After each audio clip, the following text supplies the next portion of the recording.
Ici, on est au CIMI, c'est là où on trouve un certain nombre d'acteurs économiques, d'investisseurs qui peuvent être aux côtés de notre territoire pour assurer son développement en matière économique. Implanter des entreprises, donc créer des emplois pour le territoire. Et ici, à Paris, il faut être avec les dents.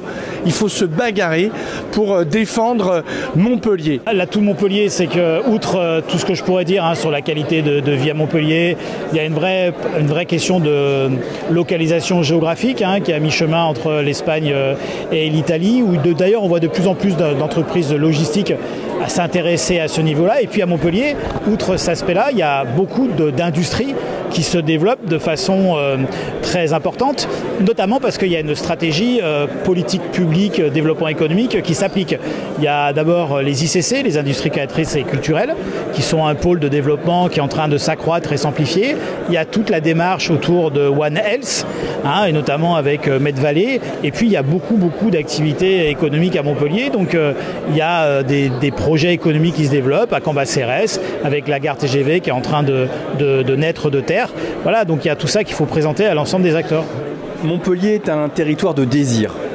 C'est la ville faite des gens venus d'ailleurs depuis plus de 1000 ans, qu'on a une longue tradition autour de la médecine par exemple évidemment, avec la plus ancienne fac de médecine d'Europe, 800 ans.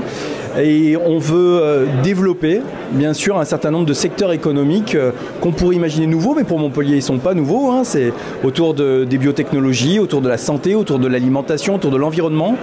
Il y a tout un pôle comme ça à développer qu'on a appelé Medvalley, qui a été un projet qui a été lancé en 2021 par Michael Delafosse, maire de Montpellier, président de la métropole.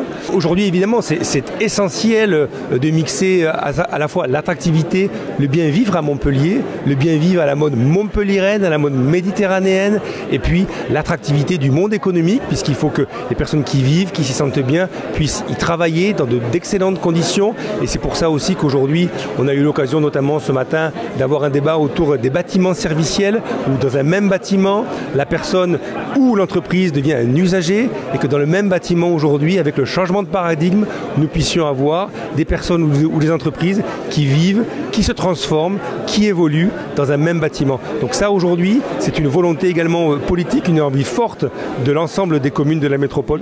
Défendre Montpellier, c'est un enjeu essentiel dans un climat que nous savons morose à cause de la crise politique, à cause des incertitudes économiques.